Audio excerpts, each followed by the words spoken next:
As you're learning in the class, there are specific setups that you know that I'm drawn to.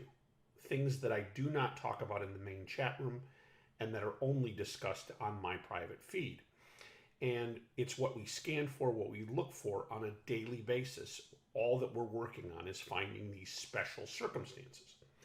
And so I thought I would go through some charts that you've recently heard me discuss so that you see it in actual practice.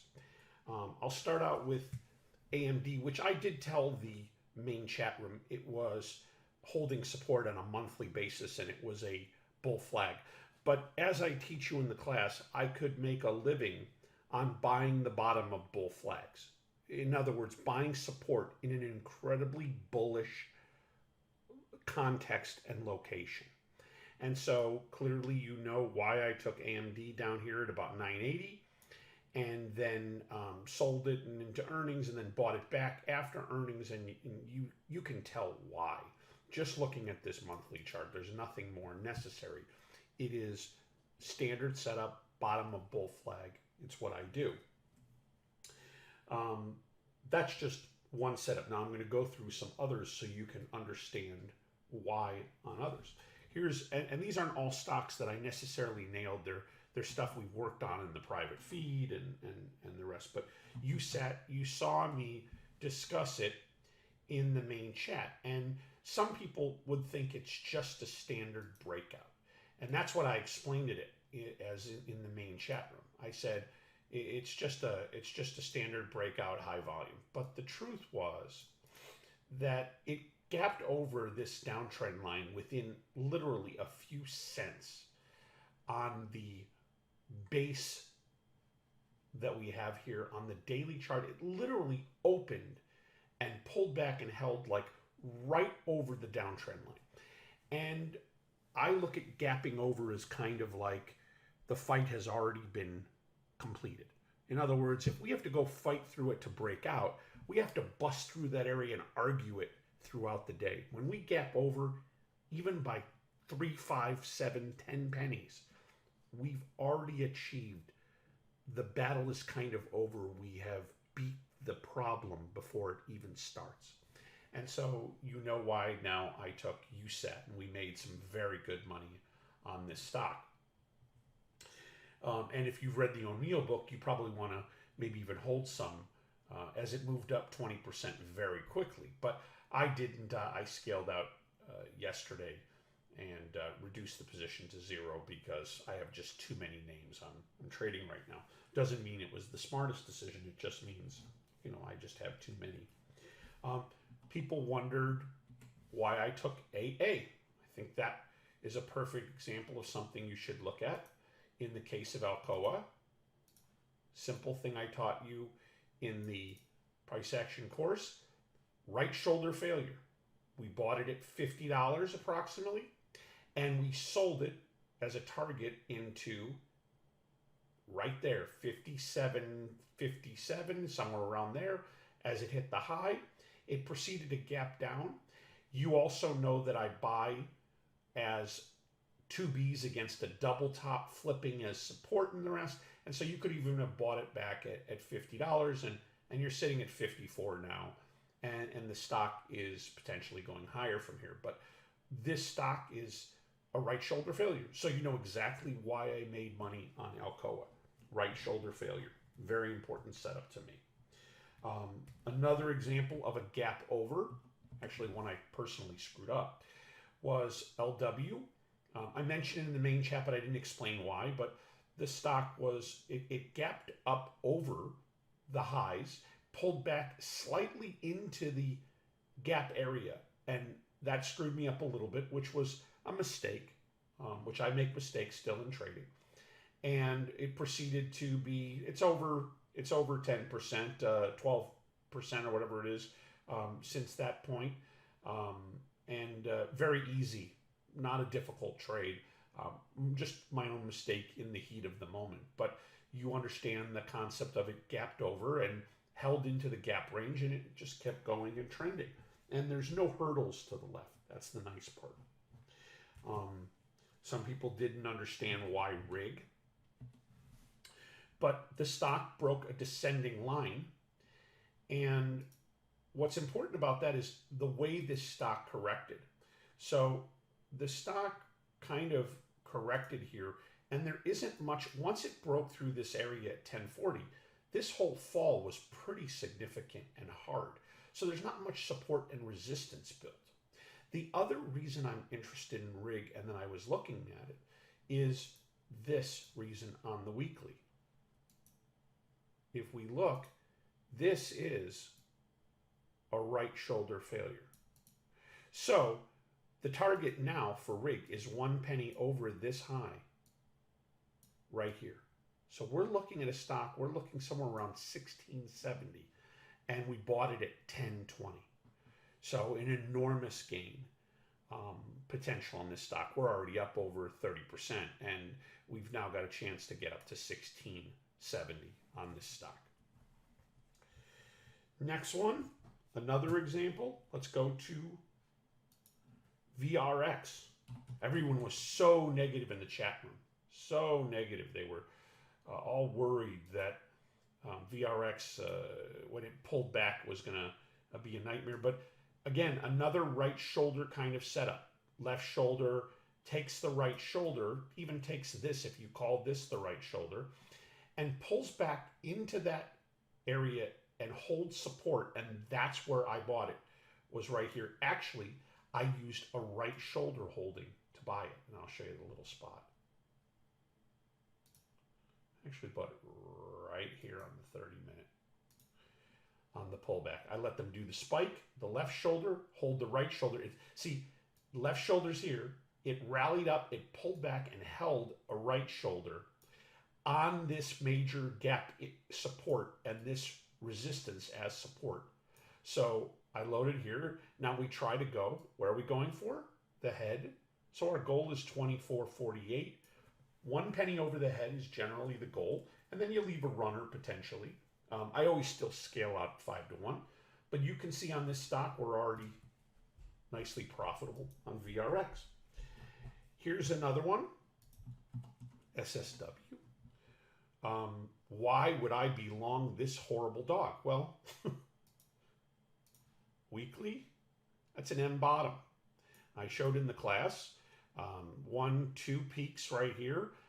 M bottom is a double top failure in the middle of a trench after a totally ruined stock move. And the double top fails and all the stops will be run and buyers start buying thinking breakout. So $8 buy, we're sitting at $9, and it has potential to go higher. The power of this pattern can be seen in one of the ones that I blew. Here's one I blew. Let's look at Restoration Hardware.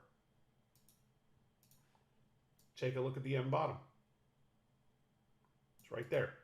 So you bought it at $40. It's $101 now on that stock. That's an M bottom, same pattern.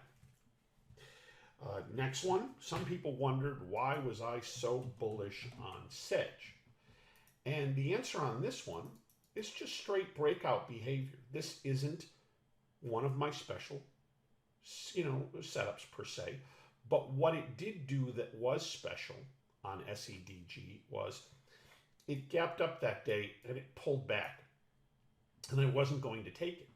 But the volume was so enormous, and you could see the volume. The volume was so enormous trying to leave a base.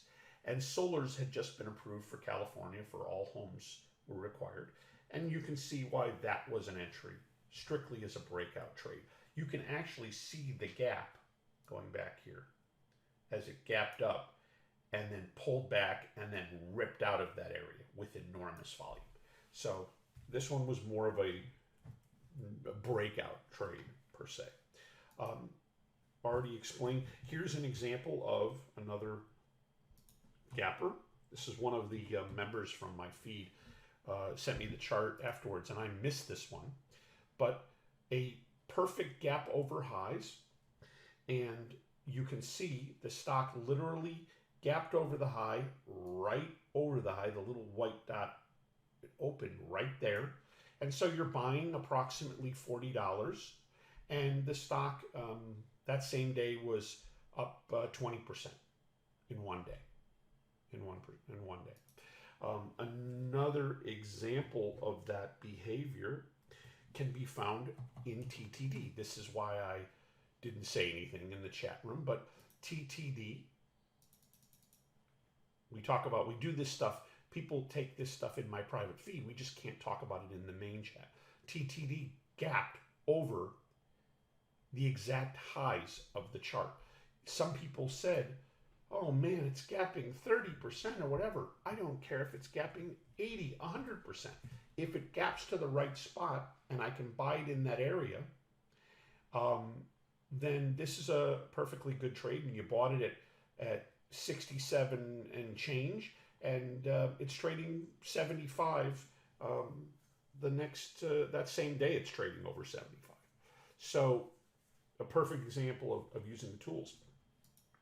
Last but not least, some people said, how could you be crazy enough to call and go long Acacia? It was a big win yesterday. And it's pretty simple. Go look at your monthly chart. Support on the monthly was all the way down to the opening price of the stock. On top of that, an enormous volume. You can see the volume spike here. It's pretty small, but if I zoom in, you can see it better. An enormous volume spike as we hit the low. That's exhaustion. Price was exhausted. I simply watched the stock. When it put in a pivot, I drew the downtrend line, and I even said in the main chat, you can see the multiple days here where it rejected 1, 2, and 3, and then 4 it came up to it and didn't go through. So right here I bought the stock, and you would have said, it's a hard setup, but the fact is it may bottom because of this behavior. And I said it in main chat, this is a major long shot, but I'm taking it. And I said this one I could easily lose. And we bought the stock around $29. And yesterday, it really paid us by gapping enormous. And right off, before the market even opened, I said, this is gapping into resistance areas. We better take some immediately when the market opens. And so I sold some into that $36 area. And now you leave a runner, which I left, in this case, a little more than usual because I think it's a bottoming play. And now I left like a little less than maybe, I normally would have sold like 90% on a huge 15, 18% gap, but I think I left like 25, 30%, whatever. And now it's up to the market. This stock could keep trending up from here, and I caught a major bottom. So that gives you a visual picture of some of the setups that I discuss in the class being actually used on current trades. Not just talking about old trades, but current trades. And it doesn't matter what it applies to. Here's an example on BABA. I didn't catch a breakout on BABA per se. I did one simple thing. Here was a double top failure over the 50-day. Here it is. Left, double top here. That's a 2T.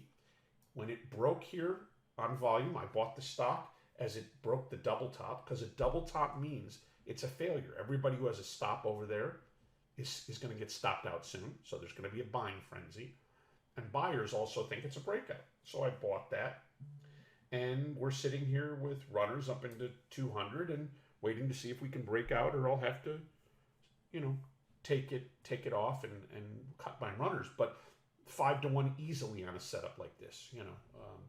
Use $1 and you're up 10. You're up 10-to-1. So basically, this was a good example video. I'm sorry, I'm doing this early in the morning. It's like 7 o'clock in the morning here, and I'm just getting started. But I wanted people to see real-world examples of the tools being used in the class currently. And for those of you who are in the private feed, or when you're ready to join the private feed, we do these together all day long. We scan every gapper that could be a potential setup. We scan for every stock that's in one of these positions that is pulling back to a key area, like a VRX, where we literally practice all of these tools, these exact setups on a day-to-day basis. And we're sharing charts all day long, not sharing text alone, but sharing charts on how to spot these actual setups every day together. So If you have any questions, email me at randy@chartpattern.com. And remember the NDA, we don't discuss these setups at all. Don't make a mistake and even ask or discuss them in the main chat room.